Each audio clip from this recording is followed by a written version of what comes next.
Hello YouTube. This is my Benchmade 580 BK Barrage knife review.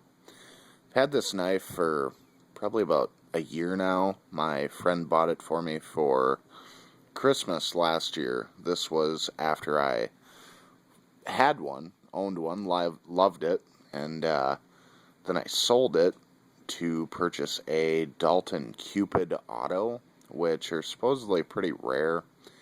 And it's a double-edged dagger style out the front auto, and it's like, why would I EDC a knife that's only legal in like Czechoslovakia, provided I ever had to use it, be held in open court against you, and they'd say, why did you have an automatic knife? And it's not good. It's not legal in my city, so or my state, most states as far as I know. So, anyway, had a Benchmade 580, just standard plain blade, no black coating, nothing like that, and I loved it, and I sold it to a Canadian because I wanted to upgrade, I guess. Now, that knife had some issues, as does this one, and that's mostly why I'm knocking out this review, because other than showcasing my collection, I really don't have any reason to show you this. I mean, there's plenty of reviews on the knife, but, and I suppose in the format that I'm doing it, I can't adequately show you my concerns with the knife, but here's the knife. Maybe I do it better or worse or whatever. Maybe you like my review or maybe you don't, who knows, but here's my knife. I like it. I do. I carry it every day, mostly because of sentimental value, but also because I'm confident that it would be a good tool to use, provided I ever needed to use it. It's 4.2 ounces, so it's very light. It's kind of like a Kydex sort of injection molded plastic. You can get as technical as you want with it. It's plastic. It's not very high traction, which kind of sucks. The finger grooves are cut in there, which work for the most part. They provide some traction. What I would really like to see is if the bottom of the liner, and maybe I can have this done, if the bottom of the liner was jimped all the way down. That would it would catch the inside of your fingers, and it would be really good. I feel it would provide really good traction. So, there's a pocket clip. It's reversible only to the other side. There's a lanyard hole. I like the pocket clip. Now, this one's faded. The one on my other one faded. I got a buddy who's got an Emerson. I'm not sure which one it is. It's just a run-of-the-mill standard Emerson. And his pocket clip is jet black, and it's like 7 years old, where I've had this a year and it's fading. So there's that. Really nice kind of unique spacer, which Benchmade does on a lot of their knives. They'll put some sort of different kind of multicolored or different colored or whatever kind of spacer, which is kind of cool, but it's not open pillar construction. It's 4.2 ounces, and it is a 3.6 inch blade. It's assisted, and this has the axis lock system, which is really nice, and it's really strong. I don't feel that it would fail under normal use or even moderate hard use. I've never had any issues with it. Of course, I've only opened pizzas with it and other stuff. I don't know, opened boxes. Nothing hard. So, there's the deployment. It's very smooth. I've seen other Benchmade axis lock knives. I've handled them and played with them, and it's a really smooth system, but you being the being that it's assisted, you don't really get the smoothness. I mean, it's almost like a wasted, the amount that it is smooth is almost wasted on the fact that it's an assisted opening knife. But I like that it's assisted opening. That's why I bought it. It comes out with a lot of authority, and it inspires confidence, and it's kind of intimidating a little bit, like cocking your slide, or the rack in a shotgun, or automatic knife. So there's the blade. I like the blade shape. It's really useful. I think it's a drop point. So I've seen enough knife review videos to where I should definitely know what kind of blade this is, but I believe it's a drop point. That was professionally sharpened, not by me. It's been sharpened 2 or 3 times.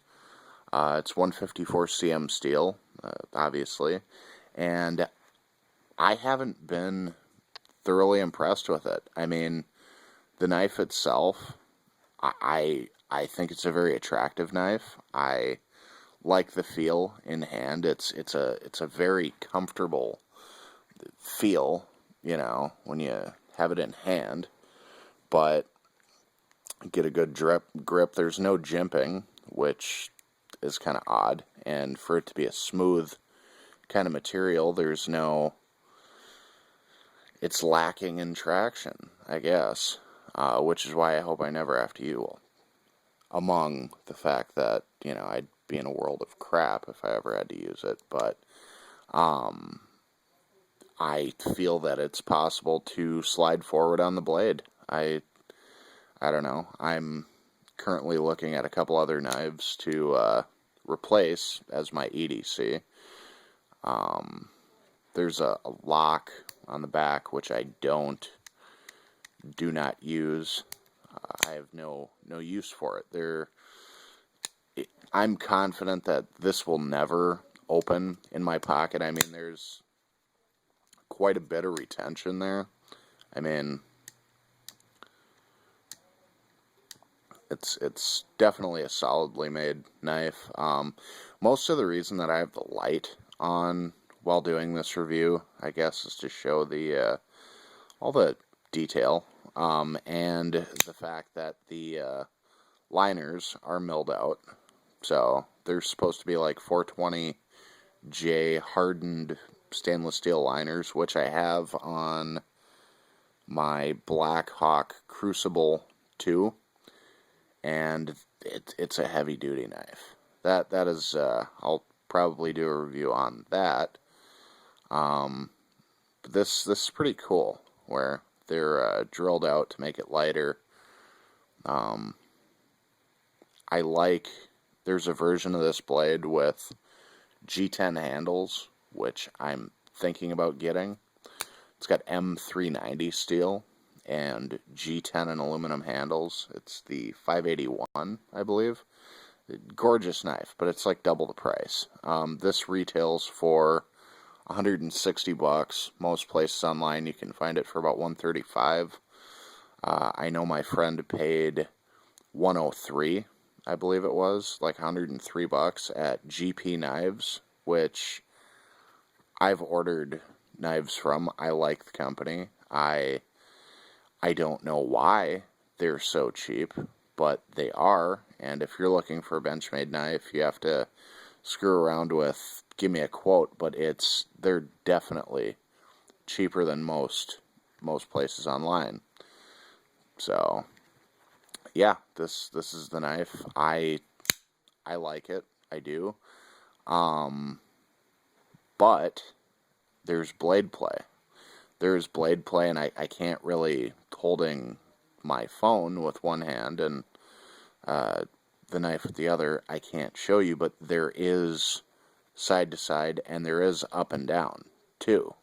So like I said, I don't feel that it would fail, even in this particular condition, but it's not appealing. It's certainly not appealing, not for a $160 knife, and it wouldn't be as noticeable, but my other one with without the black finish that I owned previous to this had the same issue, where it loosened up a little bit and there was blade play, and I don't get that. I've heard from everyone how good Benchmades are, how great they are, how reliable, and everything in the world makes sense when you have a Benchmade in your hand, I guess, but I don't wholeheartedly get it.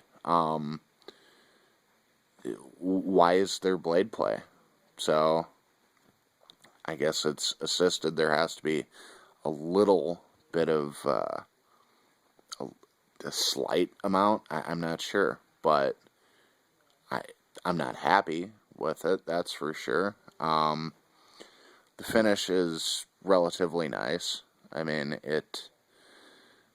it's not. It's kind of a baked on finish, which is nice, or like kind of like Parkerized. The amount of wear that's on it, I guess, like the two little notches at the top, those were just from taking staples out of legal documents. So, I mean, it's got some wear, and like I said, I've done nothing with this knife. I've had it sharpened a couple times. I've opened some boxes, opened some pizzas. I've cut the ends off of a few cigars, but other than that, I